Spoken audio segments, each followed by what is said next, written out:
भगवान कृष्ण किसका ध्यान कर रहे हैं, युधिष्ठिर को संदेह हुआ। श्री कृष्ण ध्यान से उठे, युधिष्ठिर ने पूछ ही लिया। कृष्ण कहते कि भीष्म पितामह युद्ध के बाणों से घायल होकर उत्तरायण के पक्ष में जब सूर्य चलेगा तब वो शरीर त्यागेंगे, तब तक वो मेरे चिंतन में लीन है। मनुष्य को चाहिए कि मृत्यु काल में भगवत चिंतन करे, एक क्षण भी प्रणव के जाप के बिना न बीते, ऐसी सावधानी बरतनी चाहिए। जो तुम्हारा नहीं है उनसे तुम्हें वैराग्य करने की जरूरत नहीं है, और जो तुम हो उसे तुम छोड़ नहीं सकते हो। जो तुम्हारा नहीं है उसे तुम्हें छोड़ना ही नहीं है, और जो तुम हो उसे भी तुम्हें नहीं छोड़ना है।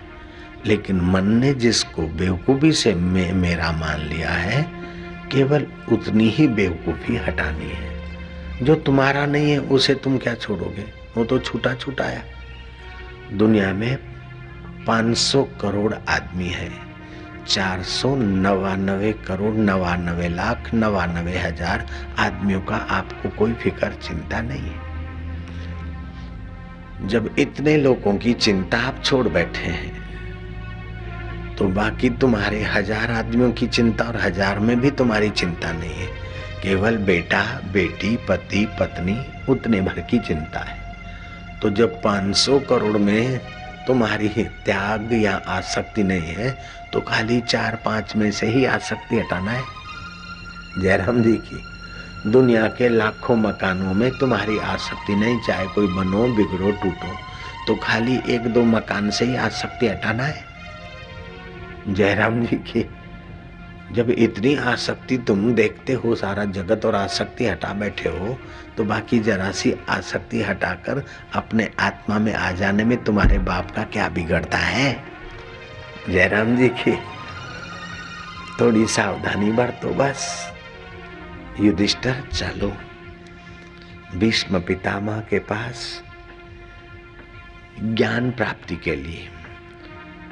वे राज धर्म भी जानते हैं, मोक्ष धर्म भी जानते हैं, भगवत धर्म भी जानते हैं, द्विविध धर्म भी जानते हैं, दान धर्म भी जानते हैं और स्त्री धर्म भी जानते हैं। इतने विद्वान और संयमी, इच्छा मृत्यु वरदान प्राप्त पुरुष, पिता की प्रसन्नता के लिए आजीवन ब्रह्मचर्य का व्रत लेने वाले, गंगा पुत्र देवव्रत के पास चलना चाहिए तुम्हें। जैसे यक्षों के बीच कुबेर शोभा पाता है, ऐसे ही पांडवों के बीच युधिष्ठिर महाराज दिव्य रथ में आरूढ़ होकर श्री कृष्ण के साथ भीष्म पितामह जहाँ सरसैया पे पड़े हैं उधर को निकले। रास्ते में कई राज ऋषि, कई देव ऋषि, कई ब्रह्म ऋषि भी उस महापुरुष की आखिरी यात्रा के निमित्त जा ही रहे थे।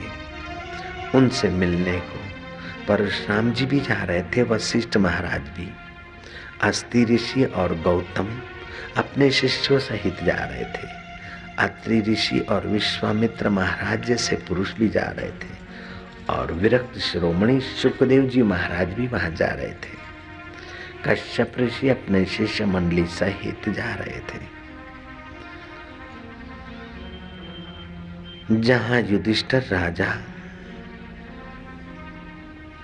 और भीम हो, अर्जुन हो, और जिनके सहायक, रक्षक और प्रेरणादायी परमात्मा श्री कृष्ण हो, ऐसे पांडवों को भी इस संसार ने दुख दिया।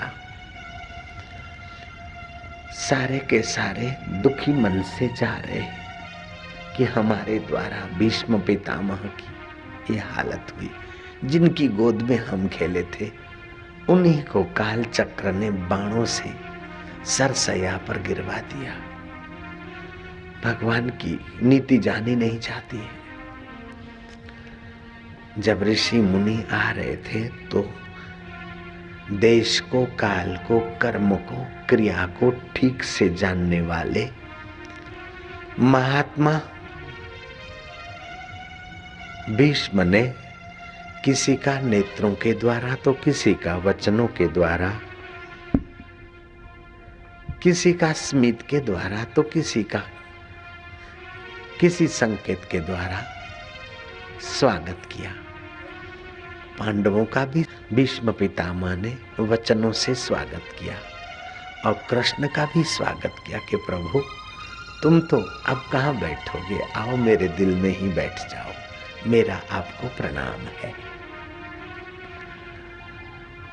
आप भी ये बात सीख लेना, आपके घर कोई भी आ जाए यथा योग्य, किसी का मुस्कान से तो किसी का हाथ जोड़ से, किसी को आसन देकर तो किसी को पानी का प्याला देकर, किसी का कुशल क्षेम पूछकर तो किसी का किसी ढंग से सत्कार कर ही लेना, क्योंकि जो आता है उसकी गहराई में तुम्हारा सच्चिदानंद नारायण उससे संतुष्ट होता है। तो आपका क्या बिगड़ता है थोड़ा सा नम्र भरा मीठा मुस्कान करने से। तो भीष्म पितामह बाणों की पीड़ा सहते हुए सरसैया पे पड़े और मधुर वाणी बोल रहे हैं, आपके देश के नागरिक कैसे। जय राम जी की। भीष्म पितामह कहते हैं कि युधिष्ठिर संकोच न करो, काल की गति जानी नहीं जाती। वो दिन थे कि तुम मेरे गोद में खेले थे, कुंता महारानी को उनके पतिदेव जल्दी ही पांडव छोड़ के गए थे, पांडु जी, और तुम पांचों पांडव को कुंता रानी ने पाला पोषा और मैंने तुमको गोद में खिलाया। जिनका पुत्र धर्मराजा युधिष्ठिर हो और गदापाणी रक्षक भीम हो, गांडीव धनुषधारी अर्जुन हो और जिनके सलाहकार श्री कृष्ण हो, ऐसे पांडवों को भी इस काल देवता ने दुख दिखाया। तुम दुख देखने योग्य नहीं थे, फिर भी बाल्यकाल से तुमने बहुत दुख देखा और लाक्षागार में तुम्हें जलाया जाने का 12 साल वनवास और महारानी द्रौपदी की भर सभा में लाज लूटी जा रही थी और हम लकीर के फकीर होकर चुप बैठे थे, फिर भी तुमने हमारे लिए कभी कटु शब्द नहीं कहा। मालूम होता है कि ये काल की गति जानी नहीं चाहती। श्री कृष्ण काल के काल है, अंतर्यामी। ये लीलाधारी पुरुष के चरणों में मेरा प्रणाम है। जिसको दुख देना चाहते हैं उसका दुख देकर वो विकास करते हैं और जिसे सुख देना चाहते हैं उसे सुख देकर आनंदित करते हैं और अंत में सुख दुख स्वप्न समझाकर अपना कर देते हैं। ऐसे प्रभु को मेरा प्रणाम है। सुख आए तो उसको चिपकना नहीं, वो आई हुई चीज है। जो आई हुई चीज है वो जाएगी। हम भी आए हैं तो कल इस समय के बाद जाएंगे। जो आता है वो जाता है। सुख चिपकने के लिए नहीं है, बांटने के लिए है। दुख चिपकने के लिए नहीं है, पैरों तले कुचलने के लिए है। हम क्या करते, दुख से घबरा कर दब मरते और सुख को चिपक कर फंस मरते हैं। नहीं, दुख का सदुपयोग करो और सुख का सदुपयोग करो। सुख भी आया है तो जाएगा, दुख दे जाएगा, और दुख आया है जाएगा तो सुख दे जाएगा। जय राम जी की। एक बार दुख भी सुख देता है और एक बार सुख भी दुख देता है, तो फिर आप डरते घबराते सिसकते क्यों रहोगे। यह भी देख वह भी देख, देखत देखत ऐसा देख, मिट जाए धोखा और रह जाए साक्षी एक। चैतन्य परमात्मा ही सार है, ऐसा ज्ञान रह जाए, बाकी सब स्वप्न हो जाए। युधिष्ठिर महाराज को उपदेश मिले, इसलिए श्री कृष्ण ने संकेत किया। भीष्म कहते हैं मैं उपदेश तो दूंगा, लेकिन मेरे सवाल का जवाब केशव पहले तुम दो। मैं जानता हूं कि कर्मों का फल ही इस जीवात्मा को भोगना पड़ता है, लेकिन मैंने ऐसा कोई घोर कर्म नहीं किया जो मुझे बाणों की सया पर 52 दिन सोना पड़े। मैंने ध्यान करके अपने 72 जन्मों तक रिसर्च किया है, खोजा है, और फिर भी मैं मानता हूं को काहू को नहीं सुख दुख करिदाता। कोई किसी का सुख दुख का दाता नहीं है। अपने ही कर्म सुख रूप से आते हैं और अपने ही कर्म किसी को प्रेरित करके दुख देते हैं। लेकिन मैंने 72 जन्म ध्यान करके देखा ऐसा मेरा कोई घोर कर्म नहीं है। तो केशव ये कौन से कर्मों का फल है? श्री कृष्ण मुस्कुराए, बोले 72 जन्म तक तुमने भूतकाल में गोता मारा, रिवर्स ध्यान किया, एक जन्म और चले जाओ। आज से ठीक 73वें जन्म में आपने आंकड़े के पत्ते पर जो हरे पंख वाला तीड़ होता है उसको पकड़कर बावल के शूल भोंके थे। जितने बावल के शूल भोंके थे उतने ही बाण अभी आपको लगे। इसलिए कर्म की गति गहन है। रामा अवतार में बाली को बाण मारा था, वही बाली कृष्ण अवतार में शिकारी होकर श्री कृष्ण के पैर तले बाण लगा देता है। अवश्यम मेव भोक्तृत्वम कृतम कर्म शुभाशुभम अवश्यम भाविनो भावानाम प्रतिकारो भवेत यदि दुखे न लिप्येरन नाल राम युधिष्ठिरः। जो अवश्यमेव कर्म का फल नहीं भोगना होता तो युधिष्ठिर जैसे धर्मात्मा, राम जैसे मर्यादा पुरुषोत्तम और नल जैसे बुद्धिमान संयमी राजा को दुख नहीं देखना पड़ता। इसलिए कर्मों की गति गहन है। न जाने किस कर्म का, किस धर्म का, किस जन्म का कौन सा कर्म अब चल रहा है। एक सेठ के घर बहू शादी करके आई थी। उसका भाई आया हालचाल पूछने को, तो सेठ ने कहा मैं तो बहू रानी ने कहा मैं तो बासी रोटी खाती हूँ। सेठ पास वाले कमरे में बैठा था, चिढ़ गया, अपने बेटे को बुलाया कि तेरी पत्नी कितनी झूठ बोलती है। दिन भर चूल्हा जलता रहता है और कभी आधा घंटा भी बासी रोटी नहीं पड़ी रहती। इतना बड़ा अपना कारोबार और नौकर चाकर है, फिर भी तेरी पत्नी अपने भाई को बोल रही है कि हम बासी रोटी खाते हैं। पति ने पत्नी को कहा क्यों हमारे कुल खानदान की इज्जत मिट्टी में मिला रही है? बासी रोटी तो कभी तूने छुई तक नहीं। बोले बासी रोटी तो मैं खा ही रही हूँ, अगले जन्म का किया हुआ पुण्य उसी कारण हम अभी धनी हैं। तो अगले जन्म का पुण्य अभी खा रहे हैं, बासी रोटी खा रहे हैं। अभी तो ससुरा जी और आप और हम कुछ करते नहीं है, तो ये बासी रोटी तो हुई। अभी हमें जप तप और पुण्य दान करना चाहिए, तभी ताजी रोटी मानी जाएगी। तो बासी खा रहे हैं हम। महाराज युधिष्ठिर को श्री कृष्ण ने संकेत किया। युधिष्ठिर ने प्रणाम किए। भीष्म पितामह प्रसन्नता से युधिष्ठिर को दान धर्म, राज धर्म, मोक्ष धर्म, स्त्री धर्म, भगवत धर्म, द्विविध धर्म आदि उपदेश देने लगे।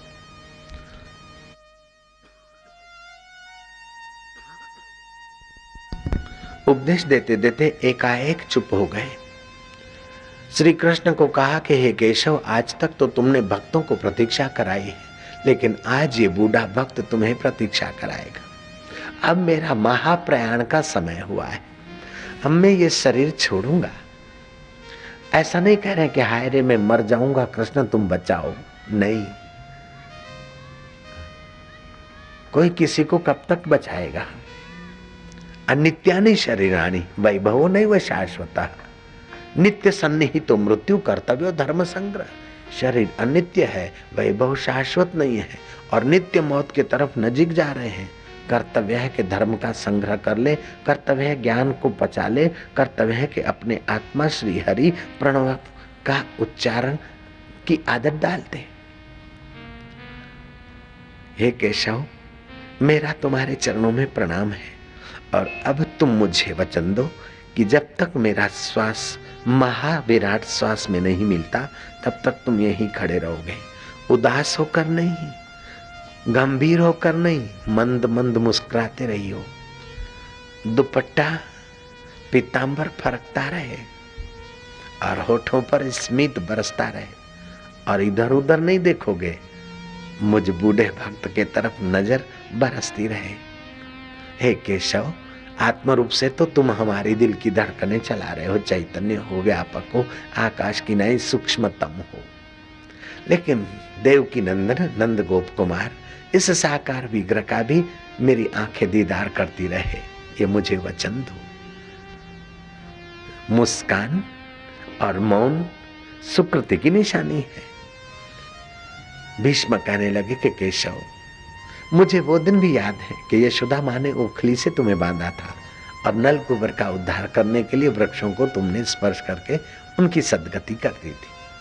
और मुझे वो भी याद है कि यशोदा माँ ने तुम्हें एक बार डांटा था, तुम कीचड़ में खदबद होकर आए थे और यशोदा माँ ने कहा था कि शायद मालूम होता है अगले जन्म में तू सुअर था, और आप हंस पड़े थे कि माँ तो जानती है कि सुअर में भी मैं हूँ, हर एक जन्मों में मेरे अवतार होते हैं। ऐसे करके तुम मुस्कुराए थे केशव। मुझे ये भी स्मरण है कि मुझ आतताई ने तीक्ष्ण बाण मारे और तुम्हारी कोमल उंगलियों से रक्त बह रहा था, फिर भी तुम घोड़े की बागडोर संभाले हुए और पार्थ को उत्साहित कर रहे थे। घोड़ों की टापों से उड़ी हुई धूल तुम्हारे घिंघरूले बालों को मटमैला सा किए जा रही थी। युद्ध के परिश्रम से तुम्हारे चेहरे पर पसीना उभर आया था और सूर्य के किरण उस पसीनों को मानो मोतियों का साथ चमक दे रहे थे। हे परमेश्वर, मेरा आपके चरणों में प्रणाम है। हे राधिका रमण, हे गोपी रमण, मेरा आपके चरणों में प्रणाम है। ध्यान देना पाश्चात्य जगत के प्रभाव से जो बाबू लोग प्रभावित हैं उनको बताने के लिए। लोग बोलते हैं Krishna he was very sexy person. उन मूर्खों को पता नहीं, कृष्ण अगर कामी होते, सेक्सी होते, तो बाल ब्रह्मचारी भीष्म पितामह 125 साल के जब मर रहे हैं उस समय कृष्ण को कहते कि आप मेरे सामने खड़े रहो और मैं आपका दर्शन करते करते अपनी सद्गति करूं, ऐसा वो नहीं कह सकते थे। और प्रार्थना में कह रहे हैं, हे राधा रमण, हे गोपी रमण, मेरा तुम्हारे चरणों में प्रणाम है। श्री कृष्ण, मेरी एक कन्या है, मैं तुम्हें अर्पण करता हूं, जिसको मैंने खूब पवित्र रखा है। 125 साल का बूढ़ा मरते समय ब्रह्मचारी कह रहा कि मेरी कन्या है जिसको मैंने पवित्र रखा है, मैं तुम्हें अर्पण करता हूँ, स्वीकार करो। केशव, वो कौन सी कन्या? मेरी बुद्धि रूपी कन्या को मैंने व्रत से, सत्य व्रत से, संयम से मैंने शुद्ध रखा है। ऐसी शुद्ध कन्या ही आप स्वीकार करेंगे। मेरी बुद्धि रूपी कन्या मैं आप अंतर्यामी ईश्वर में लगाता हूँ, आप स्वीकार करिए और मेरा आपको प्रणाम है। मरते समय आप अपनी कन्या अंतर्यामी ईश्वर को अर्पण कर देना। दुकान का क्या होगा, पत्नी का क्या होगा, उधर अपनी बुद्धि रूपी कन्या को मत भटकाना, नहीं तो दुहागन हो जाएगी, विधवा होगी, रोती रहेगी, तुम्हें टेंशन देगी, जन्म मरण के चक्कर में डालेगी। मरते समय अपनी बुद्धि रूपी कन्या पर ब्रह्म परमात्मा में शांति कराना और मरते समय प्रणव का जप ओम ओम ओम ओम ओम खूब मरने के पहले आदत डाल दो, ताकि मरते समय मानसिक प्रणव का जप होता रहेगा तो मुक्ति सुनिश्चित है। आराम से प्रयाण काल में भी अगर ओमकार का जप होता है तो उसकी सद्गति हो जाती है।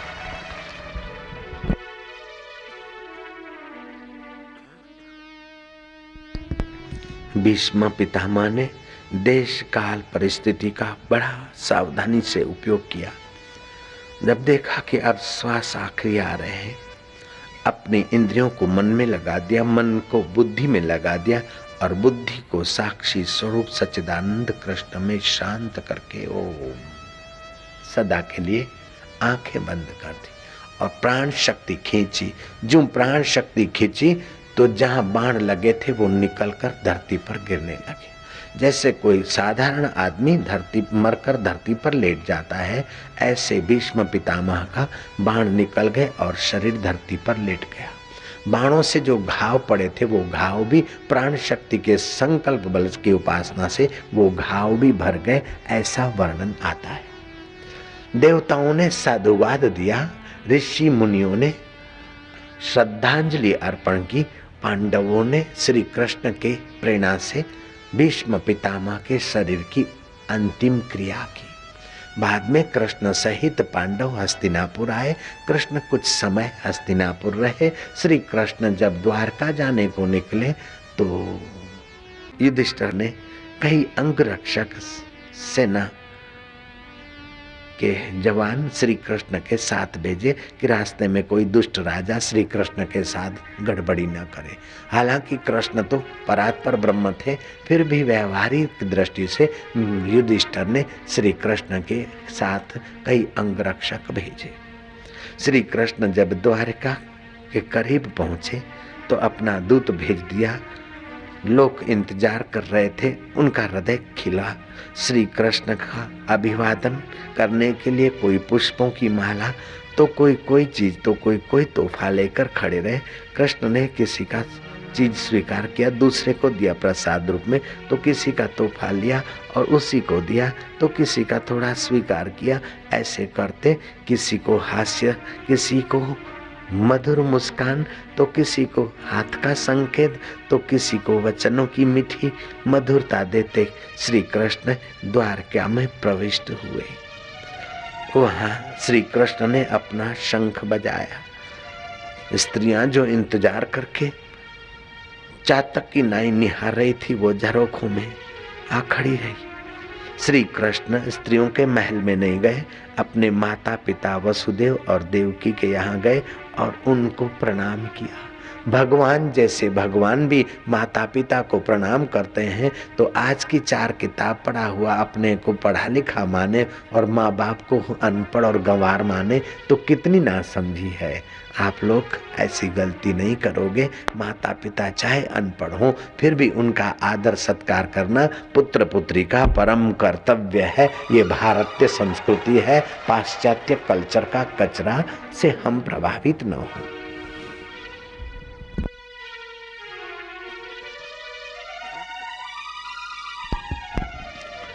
वसुदेव जी कहते हैं कि कृष्ण आप तो साक्षात परब्रह्म हैं, प्राणी मात्र के आधार है। श्री कृष्ण कहते कि पिताजी आपकी महानता है, जो आप मुझ बेटे को आप परब्रह्म कह रहे हैं। पिताजी ऐसे तो प्राणी मात्र सब परब्रह्म है, सब ईश्वर का ही स्वरूप है। ये तो आप मेरे को परब्रह्म अकेला कह रहे हैं, आप हम ये सारा जगत परब्रह्म का ही विलास है, खेल है। पिताश्री जैसे सपने में स्वप्न दृष्टा से ही सारी चीजें उपजती है, तो सारी चीजें स्वप्न दृष्टा स्वरूप ही है। ऐसे परब्रह्म से ये सारी लीलाएं होती है, तो सब परब्रह्म स्वरूप है। मैं तो आपका पुत्र हूँ, मुझे क्षमा करना कि मैं आपकी सेवा नहीं कर सका। श्री कृष्ण अपनी द्वारका में पहुंचे, रानियों से मिले। यदुवंशियों की मनमुखता देखकर श्री कृष्ण ने देखा कि अब समय आ गया है। भीष्म भी चले गए और सब चला चले का मेला है। सामने से ऋषि आ रहे थे। सांब नाम का जो गोप था वो बड़ा सुंदर था। श्री कृष्ण ने सूर्य को अर्घ्य देकर उपासना करके उसका आवाहन किया था। बड़ा खूबसूरत पुत्र था। इतना सुंदर था कि रानियां भी कभी कभी उसकी सुंदरता देखकर शर्मिंदी हो जाती थी। जैसे तारों के बीच चांद, ऐसे सुंदरियों के बीच सांब, ऐसा सुंदर था। लेकिन मति सुंदर न रही। साधु संत का श्री कृष्ण तो मान सम्मान करते थे, लेकिन ये श्री कृष्ण के पुत्र पौत्र उनका अपमान करते थे। काल नजीक आया, मति भ्रमित हुई। सांब को गहने कपड़े पहराकर, साड़ी साला पाला ये वो, और एक मुसल उसके पेट पर रखकर तसला बांधकर गर्भवती स्त्री का नाटक करते हुए ले गए ऋषियों के, दुर्वासा और दूसरे संतों के नजीक। महाराज तुम ये बोला, मूला आना रहा है कि मूली, लड़का होगा कि लड़की? त्रिकाल ज्ञानी संतों ने जो भगवान चाहते थे वही बोल दिया। बोले न मूला आएगा न मूली आएगी, न छोरा आएगा न छोरी आएगी। इस सुंदरी के गर्भ में जो मुसल रखा है वही निकलेगा और उसी से तुम्हारा नाश होगा। कृष्ण से बात छुपाई और उस मुसल को रगड़ रगड़ के सरोवर में पाउडर करके फेंक दिया। थोड़ा सा टुकड़ा बचा, वो भी फेंक दिया। टुकड़ा तो मछली ने निगल लिया और पाउडर से तीक्ष्ण घास पैदा हुआ। जल क्रीड़ा करने को गए और तू मैं शराब पिया और आपस में वही धार वाला घास लेकर एक दूसरे को मारने लगे। यदुवंशियों ने अपना अंत किया। श्री कृष्ण की ये लीला देखकर उद्धव घबराए कि भगवान अब स्वधाम जाना चाहते। उद्धव ने कहा प्रभु आप जाना चाहते, मुझे साथ ले चलो। कृष्ण कहते साथ में कोई आया नहीं, कोई जाएगा नहीं। मैं तुम्हें आत्मज्ञान का उपदेश देता हूँ, उसका विचार करके आप मुझ अंतर्यामी ईश्वर से ऐसे मिलो जैसे पानी से पानी, आकाश घटाकाश से महाकाश। बद्री का आश्रम जाओ, मेरे उपदेश को जो सुना है उसको याद करो, फिर तुम मुझे आत्मभाव से मिलना। श्री कृष्ण विहार करने को गए और मोर मुकुटधारी श्री कृष्ण ऐसे बैठे कि शिकारी को लगा कोई मृग है, और शिकारी ने अनुसंधान करके तीर मारा, श्री कृष्ण के पैर के तलवे में लगा। कृष्ण जैसे कृष्ण, राम जैसे राम भी इस जगत से विदा हो जाते हैं तो तुम्हारा हमारा मकान और तुम्हारा हमारा शरीर कब तक रहेगा, ऐसा स्मरण करके अनासक्त भाव का आश्रय करना चाहिए और प्रणव का जाप, गुरु मंत्र का जाप खूब करके अपना परलोक संवार लेना चाहिए। इसी लोक में यही बुद्धिमानी है ना? है। वो अपना शिकार लेने आया, देखा ये तो ओहो कृष्ण, वो घबराया शिकारी, लेकिन कृष्ण कहते नहीं डरो मत, जो होना था वही हुआ है। अगले जन्म में तुम कौन थे मैं जानता हूं, मन ही मन कृष्ण ने कहा तुम जाओ। श्री कृष्ण अंतिम समय आया शरीर त्यागने का। श्री कृष्ण ने देखा कि शरीर माया का है, माया के कार्यों में लीन होगा, लेकिन मैं माया से रहित आकाश की नाई सच्चिदानंद आत्मा पर ब्रह्म परमात्मा स्वरूप में स्थित हूँ।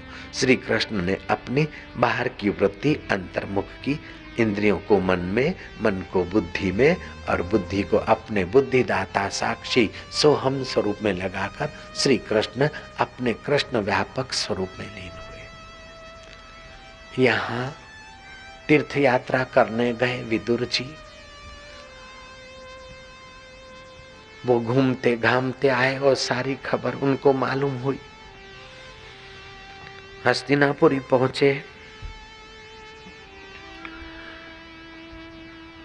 मैत्रेय जी से सत्संग हुआ और उद्धव मैत्रेय जी से सारा समाचार सुना। श्री कृष्ण ने अपनी लीला का स्मरण कर लिया। हस्तिनापुर जब आए तो युधिष्ठिर ने बड़ा उनका सत्कार किया कि काका आप ही की कृपा से हम लाक्षागृह से बचे थे, आप ही की कृपा से हम 12 वर्ष वनवास में और 13वां वर्ष शांति से जी पाए, आप ही की कृपा से हम बड़े बड़े विघ्न और मुसीबतों से बचे थे। आप तीर्थ यात्रा करके आए, हमें समाचार सुनाओ। और सब कुशल तो है और सारी बातें सुनाई, लेकिन श्री कृष्ण और यदुवंशियों ने जो अपना इस लीला का अंत कर दिया वो बात नहीं सुनाई, क्योंकि वो जानते थे कि ये तो समझ ही जाएंगे देर सबेर। दुख की बात जल्दी क्यों सुनाना, जल्दी किसी को दुखी क्यों करना। आप भी एक गुण सीख लेना, दुख की बात हो तो किसी को जल्दी मत सुनाना, सुनाना पड़े तो दुख को पचाने की उसको थोड़ी प्रेरणा देकर फिर सुनाना। अरे अरे अरे बहन जी तुम्हारे भाई बेटे का एक्सीडेंट हो गया, बेचारा टांग टूट गई। क्या कर रही है तुम, पाप कर रही है। पहले बहन जी को कहो बहन जी मैं तुम्हें एक बात सुनाऊं, संसार है, जहाजों में से लोग गिरते हैं, हड्डी भी पसली भी पहचानने में नहीं आती, एक्सीडेंट होता है, लोग ऑन द स्पॉट मर जाते हैं। बहन जी संसार तो ऐसा ही है, मैं तुमको एक छोटी सी बात सुनाती हूँ, लेकिन तुम हिम्मत करना। बोले क्या बात है, कोई खराब समाचार है? बोले खराब क्या, अच्छा क्या, मन की कल्पना है। आपके 3 बेटे हैं, कईयों के तो एकलौते बेटे भी बेचारे मर जाते एक्सीडेंट में, लेकिन भगवान न करे आपके 3 बेटे में से एक बेटे को। बोले क्या हो, क्या करती हो बहन जी? कोई बात नहीं, एक बेटा जो आपका है वो स्कूटर से जा रहा था तो उसका दायां हाथ भी ठीक है, दायां पैर भी ठीक है, दिमाग भी ठीक है, हार्ट भी ठीक है, किडनी भी ठीक है, खाली पैर में थोड़ा सा फ्रैक्चर हुआ है। आपने उसको दुख की बात तो सुनाई, लेकिन दुख का चोट न लगे ऐसा ख्याल करके सुनाई। आपने एक यज्ञ कर लिया उसके आत्मा को दुख से बचाने के लिए। आपने अपनी बुद्धि का सदुपयोग कर लिया। आप पर बुद्धिदाता प्रसन्न होगा। विदुर जी ने तीर्थ यात्रा की, मैत्रेय जी और उद्धव जी के साथ की गुष्टगोई सुनाई। फिर विदुर जी गए धृतराष्ट्र के पास, गांधारी के पास। तुम अभी जिस भीम की, जिस द्रौपदी के चीर हरण के वक्त राज्य में चुपचाप बैठे थे, जिनको लाक्षागृह में जलाने वाले दुष्ट दुर्योधन की हाँ में हाँ कर रहे थे, उन्हीं भीम के दर के टुकड़े खा रहे हो। भाई श्री, इस तुम्हारे वृद्ध शरीर से तुम्हें अब क्या सुख लेना है, क्या संसार में से निचो कर ले जाना है? काहे को समय बर्बाद कर रहे हो? मरना नजीक आ रहा है, काल आएगा झपेट के ले जाएगा, और मरते समय भी दूसरों पर बोझा डालोगे क्या? कम से कम जीवन न सुधार सके तो अपनी मौत को तो सुधारो। चले जाओ गंगा किनारे एकांत में, भगवान का स्मरण करो, व्रत करो, जप करो और अपनी काया को कृष्ण के चरणों में अर्पित करो। पिता भाई श्री, तुमने कलजुग रूप दुष्ट दुर्योधन के कहने में आकर अपनी महत्वाकांक्षाओं की अंधी दौड़ में आकर आपने अपना जीवन तो नष्ट किया। अब पीछे का जीवन है, इसको भी संभालो। जो गई सो गई, राखो रही को। जैसे कुत्ते को टुकड़ा डाला जाता है, ऐसे ही नौकरों के द्वारा तुम्हारे पास थाल भेजा जाता है। युधिष्ठिर तो बड़े नम्र होकर तुम्हें प्रणाम करते, लेकिन पांडवों के 5 भाई, भीम के टुकड़े तुम खा रहे हो, जिसको दिन रात तुम कोसना चाहते थे, उसी के टुकड़े से अब तुम अपना जीवन क्यों खपा रहे हो? क्यों तुम्हारी इतनी मति मोह में पड़ गई? धृतराष्ट्र, गांधारी जी, आप अपना समय क्यों गंवा रहे हो? अब इन बूढ़े वृद्ध शरीरों से तुम क्या लेना चाहते हो? क्या रस लेना चाहते हो? क्या संसार से निचोना चाहते हो? ऐसा तो ज्ञान और वैराग्य का उपदेश दिया कि रातों रात धृतराष्ट्र, गांधारी और विदुर जी महल की लक्ष्मी को प्रणाम करके चल पड़े। चलते चलते, यात्रा करते करते, जहां गंगा जी ने ऋषियों को प्रसन्न करने के लिए 7 धाराओं में बहना शुरू किया, उस सप्त सरोवर के इलाके में पहुंच गए। यहाँ युधिष्ठिर महाराज सुबह उठते, बिस्तर पर ध्यान करते, फिर स्नान आदि करते, साधु संतों का दर्शन, सत्संग, वार्ता करते, फिर दान करते और बाद में बूढ़े बुजुर्गों को प्रणाम करने आते। जब गांधारी और धृतराष्ट्र के खंड में गए तो देखा कि है ही नहीं। युधिष्ठिर चौकन्ने रह गए। हाय, मेरी असावधानी के कारण उनको कोई दुख हुआ होगा। ये महात्मा कहीं गंगा किनारे तो नहीं चले गए, यमुना जी में तो आत्महत्या तो नहीं किया? हाय रे हाय, मैं तो राजकाज के मोह में पड़ा और मेरे पिता तुल्य को, धृतराष्ट्र को मैंने ठीक से नहीं संभाला, रातों रात कहीं चले गए। संजय, तुम बताओ कहाँ गए? संजय बोलता, वो महात्मा लोग, विदुर और धृतराष्ट्र और गांधारी, ये महात्मा हमको ठग कर कहीं रातों रात चले गए। विलाप करते हुए युधिष्ठिर महाराज विधाता को और अपने मन को कोस रहे। इतने में नारद जी आए। नारायण नारायण नारायण। नारद ने कहा, अपना दुख तो मिटाया नहीं, अपने सिर पर काल मंडार रहा है, उसकी तो फिक्र नहीं। और कहाँ चले गए धृतराष्ट्र? सब अपना प्रारब्ध लेकर आते, प्रारब्ध लेकर जाते हैं। दूसरों का दुख मिटाने की दौड़ धूप वाले युधिष्ठिर महाराज, आपको पता नहीं कि आपके सिर पर भी काल मंडार रहा है? आप तो राजकाज के सुखद दिनों में वर्ष बिताकर मानो अमर हो गए क्या? आप अपनी काया का भी तो कल्याण करो। कब तक राजा बने रहोगे और कब तक ये हाड़ मांस के शरीर को मैं और नश्वर राज्य को मेरा मानते रहोगे? इस धरती पर बड़े बड़े मानधाता जैसे आए, बड़े बड़े अवतार आए, वे भी चले गए, तो युधिष्ठिर महाराज आप कब तक रहोगे? काल चक्र किसी को नहीं छोड़ता है, और वो आकर तुम्हें अचानक दबोच ले, उसके पहले इस राजलक्ष्मी की आसक्ति छोड़ो, इस भोग समुदाय में अपने को लेपायमान होने की गलती को छोड़ो, आप सावधान हो जाओ। धृतराष्ट्र और गांधारी और विदुर के लिए क्या रो रहे हो? वो तो सप्त सरोवर पहुंच गए। मैं ध्यान बल से तुम्हें बताता हूं, वे तप करेंगे। धृतराष्ट्र मुंह में पत्थर रख लेंगे और मौन रखेंगे, 3 दिन में एक बार भोजन करेंगे। गांधारी भी पति का अनुसरण करेगी और संजय भी उनका अनुसरण करेंगे। अपना कल्याण करने के लिए ये लोग तो लग गए, अब तुम लगो, तभी तुम्हारी गनीमत है। तुम किसके लिए विलाप कर रहे हो? नारद जी युधिष्ठिर को कह रहे हैं और आशाराम आपको ही कह रहे हैं, जयराम जी की सावधान रहना। युधिष्ठिर महाराज ने नारद जी का अर्घ्यपात से पूजन किया। नारद जी नारायण नारायण करते, बीणा बजाते, भगवत रस बांटते, आनंदित होते आगे की यात्रा में गए। युधिष्ठिर महाराज ने परीक्षित का राज्याभिषेक कर लिया। अपने कीमती हीरे जवाहरात गहने गांठे राज वैभव को छोड़ दी, एक फटे टूटे कपड़े धारण कर दिए, बाल बिखेर दिए। यज्ञ का अपने में ही समावेश कर दिया। सुबह उठकर जो यज्ञ याग करते थे, अब वो यज्ञ याग अपने मन अग्नि देवता भीतर है, जो ग्रास खाएंगे उसी देवता को स्वाहा स्वाहा करेंगे। बाहर के कर्मकांड अब अंतरंग कर्म में बदल दिए। और युधिष्ठिर महाराज पांडवों के साथ राजलक्ष्मी को सदा के लिए प्रणाम करके, मौत आकर सब छीन ले उसके पहले सबकी आसक्ति मिटाकर, सबका जो आधार है उस परमेश्वर को पाने के लिए बद्री का आश्रम चल पड़े।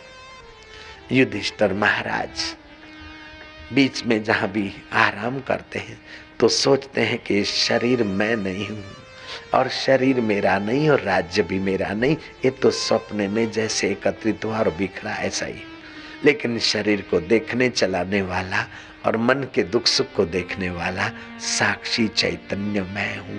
अपने ब्रह्म भाव का सुमरण करते थे, अपने आत्म स्वरूप का सुमरण करते थे। देह पंच भौतिक है, लेकिन देही आत्मा अमर है। श्री कृष्ण ने जो अर्जुन को ज्ञान और हमको दिया वही सत्य है, सार है। हम उसी सार में विश्रांति पाएंगे। युधिष्ठिर महाराज ने ब्रह्म भाव का अनुसंधान किया और यात्रा करते करते अंत में अपने आत्मा को पर ब्रह्म परमात्मा में समझा। परीक्षित राजा राज्य करते, खबर लेते समाज में। एक दिन देखा परीक्षित ने कि कोई राजा वेशधारी बैल के 3 पैर काट चुका, चौथा पैर काट रहा है। बैल धर्म का प्रतीक है। सतयुग गया तो सत्य गया, त्रेता गया तो तप गया, द्वापर गया तो यज्ञ गया। दानम केवलम कलिजुगे, कलयुग में केवल दान फलता है। विद्या का दान, कन्या का दान, अन्न का दान, गाय का दान, गौरस का दान, सुवर्ण का दान, ये सब दान अच्छे हैं, लेकिन अभय दान, भगवत भक्ति का दान करना, कराना, उसमें भागीदार होना, ये तो सर्वोपरि दान माना गया है। दानम केवलम कलिजुगे। परीक्षित ने देखा कि चौथा पैर काटने वाला राजा के वेश में कौन दुष्ट है। धनुष पर बाण चढ़ाया, वो आदमी कांपा और अपने असली रूप में प्रकट हुआ और परीक्षित के चरणों में गिरा कि मैं कलयुग हूं, मुझे मारो मत, मुझे कहीं न कहीं रहने दो। बोले मेरे राज्य में तू नहीं रह सकता। बोले महाराज आपके राज्य में नहीं रहूंगा तो और जगह कहाँ है? आप तो एक छत्र सम्राट हो और मैं आपका शरणागत हूँ। शरण पड़े को तो रहने की जगह राजा देता ही है। बोले तुम सुवर्ण में रहना, जुआ में रहना, वैश्याघर में रहना। बोले तुम्हारे राज्य में तो होता ही नहीं है। वैश्याघर और शराब का अड्डा तो बोले सोने में रहना। तो ठीक है। कलयुग को मौका मिल गया। परीक्षित ने अपने पितामह का जो मुकुट पहरा था स्वर्ण का, उसमें कलयुग घुस गया। प्रेरित कर दिया परीक्षित को। श्रमिक ऋषि के आश्रम में गए। हे बाबा, भूख लगी है, रोटी लाओ, पानी लाओ। कहा तो बाबाओं को देखकर उनके चरणों में प्रणाम करता है परीक्षित, लेकिन कलयुग ने बुद्धि घुमा दी, बाबा को डांटने लग गया। उस आदमी का समझो कि अंत होने वाला है, जो संत की निंदा करता है, सुनता है या सुनने सुनाने में उत्साहित होता है, समझो उनके पतन का युग आ गया और उनका उत्थान आ गया। जो संत की वाणी सुनते हैं, सुनाते हैं और संत के देवी कार्य में भागीदार होते हैं या औरों को करते हैं, समझो उनके उत्थान का युग आ गया है। जेको जन्म मरण ते डरे, साध जिना की शरणी पड़े। जेको अपना दुख मिटावे, साध जिना की सेवा पावे। नानक सतगुरु भेटिया, मैल जन्म जन्म दे लथे। औखी घड़ी न देखण देवई, सतगुरु अपना बिरद संभाले।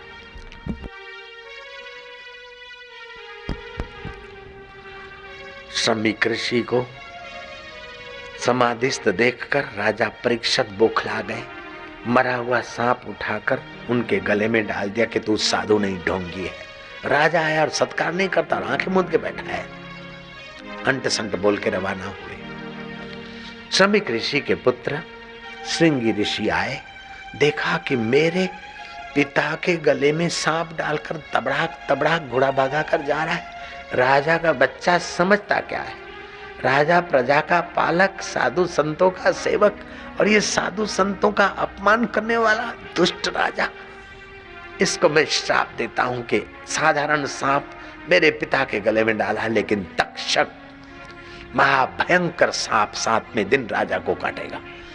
श्राप देकर श्रृंगी ऋषि रुदन करने लगे। पिता की आंख खुली, सारी बात जानी पिता ने कहा, बेटा राजा को श्राप नहीं देना चाहिए था। राजा नहीं रहेगा तो प्रजा का पालन कैसे होगा?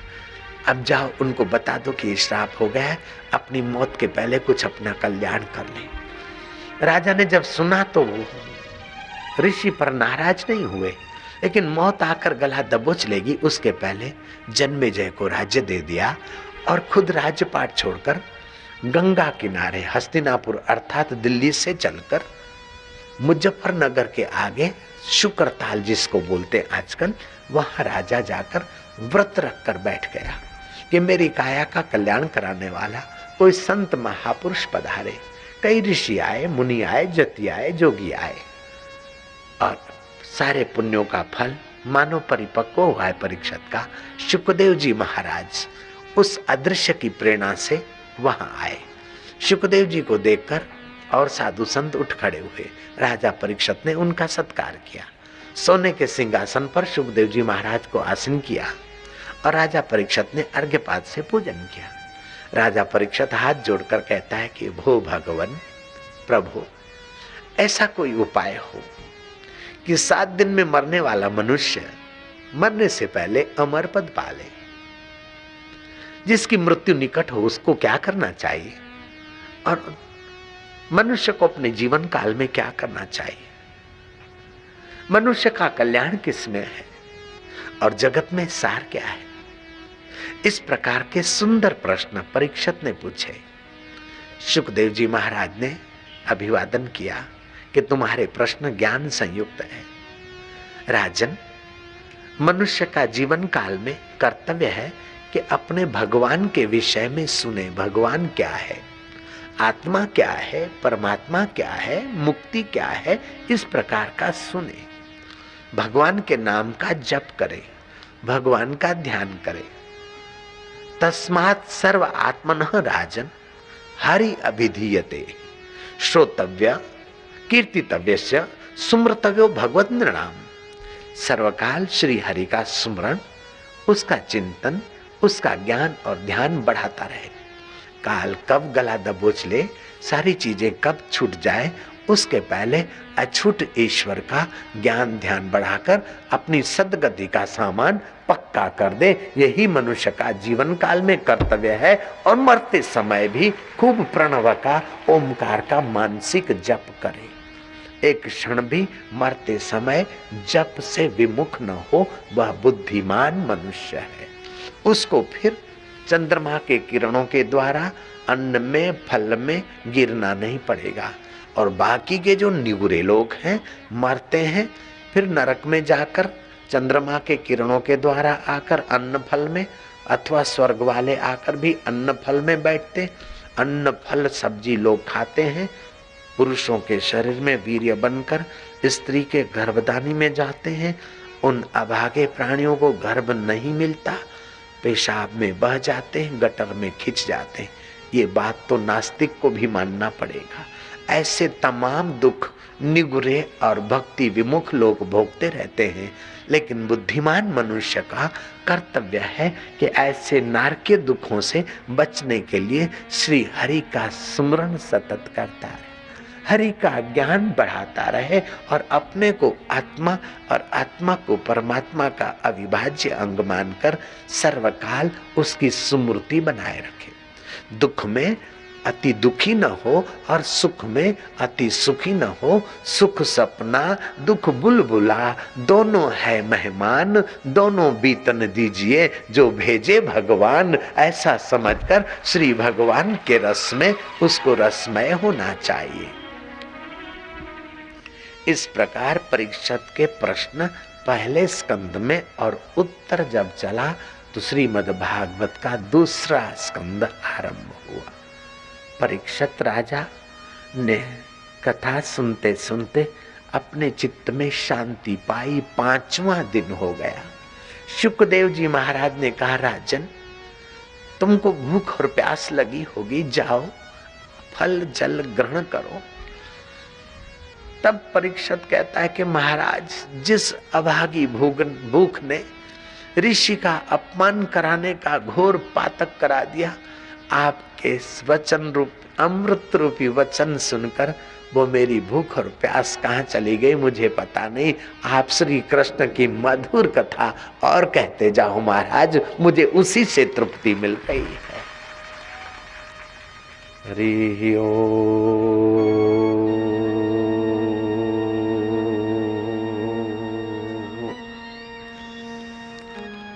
आप भी श्री हरि के ध्यान में थोड़ी तृप्ति पाने का प्रयास करो। हाथ की उंगलियां आमने सामने उनकी नोकें मिला दो जिनकी 45 साल से ज्यादा उम्र हो, और कम उम्र वाले भाई बहन पहली उंगली अंगूठे के नीचे, 3 उंगली सीधी, दोनों हाथ घुटनों पर, कमर सीधी। संध्या की वेला है। भगवत कथा सुनने के बाद भगवत ध्यान अनंत गुना हितकारी है। हरि बोला देता, हरि बोला घेता, हंसता खेलता हरि बोला, हरि बोला गाता, हरि बोला खाता, सर्व कार्य करता हरि बोला। एक नाची महाराज के वचन है। रामदास कहते हैं, जे वस्तु परम दुर्लभ ज्याचा अलभ्य लाभ, तेची होई परम सुलभ सत्संगी करूनी। आप सत्संग कर रहे हैं। जो वस्तु परम दुर्लभ है, जो बड़ी कठिनता से मिलती है, वही जिसके संग से सुलभ हो जाए, वही सच्चा सत्संग है, संत है। और संतों का संत तुम्हारा अंतर्यामी कृष्ण तुम्हारे दिल की धड़कने चला रहा है।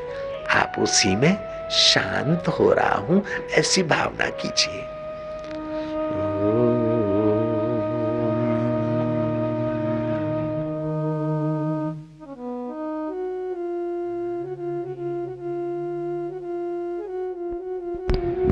मधुर शांति, परमेश्वरी शांति। शुकदेव महाराज की कथा सुनकर परीक्षित आत्म शांति में डूबे। नारद जी की हितकारी कठोर वाणी, हितकारी, वह कठोर कठोर नहीं है, हितकारी वाणी सुनकर युधिष्ठिर महाराज सावधान हुए और धृतराष्ट्र विदुर की वाणी सुनकर सावधान हो गए और भीष्म पितामह अंतिम घड़ियां देखकर सावधान हो गए। तो आप भी सत्संग की घड़ियां संभाल कर सावधान होकर जीना, संभल कर कदम रखना। ये संसार माया जाल है। कोई वाह वाह करके तुम्हें फंसाएगा तो कोई निंदा करके तुम्हें फंसाएगा। निंदा भी इंद्रियों का धोखा है और वाहवाही भी इंद्रियों का धोखा है। जब शरीर ही स्वप्न है, संसार ही स्वप्न है, तो केवल परमात्मा ही अपना है। निंदा और स्तुति ये स्वप्न मात्र है। धन और निर्धनता ये भी स्वप्न मात्र है। गरीबी और अमीरी भी स्वप्न है। मित्र और शत्रु भी स्वप्न है। लेकिन परमेश्वर तू अपना है। उसे प्यार करो ना, उसे दुलार करो। उनके भाइयों मुझा बाजारा, मेरे गोविंदा, मेरे गोपाल, मेरे राम, मेरे श्याम, मेरे कन्हैया, मेरे झूलन, मेरे इष्ट देव, जिस रूप में तुम मानते हो उसे दुलार करो। पादस्थ ध्यान, पिंडस्थ ध्यान, रूपस्थ ध्यान, रूपातीत ध्यान, 4 प्रकार के ध्यान में जो भी ध्यान तुम कर सकते हो, ध्यान के समान दुनिया में और कोई बड़ा तप नहीं है। तपस्ु सर्वेषु एकाग्रता परम तपा। 1000 वर्ष का नंगा पैर की यात्रा, 1000 वर्ष का शीर्षासन, 1000 वर्ष का नकोरा नठारा उपवास, लेकिन 2 क्षण परमात्मा में विश्रांति पाने की बराबरी नहीं कर सकते। 1000 अश्वमेघ यज्ञ, सैकड़ों वाजपेयी यज्ञ का पुण्य भी भगवत कथा के आगे 16वां हिस्सा भी नहीं हो सकता है। ऐसी भगवत कथा मिली है तो फिर भगवान के रस में थोड़ा सा तुम रसमय हो जाओ ना। हरि ओम।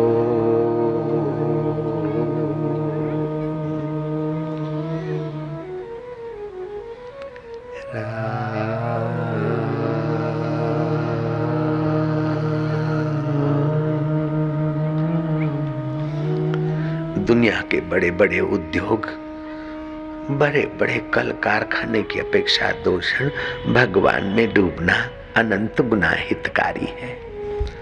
हरि ओम।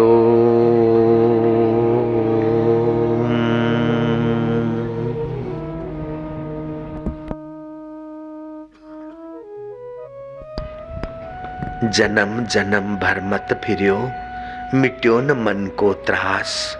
कह नानक हरि भज मना, निर्भय पावै वास। हरि ओम।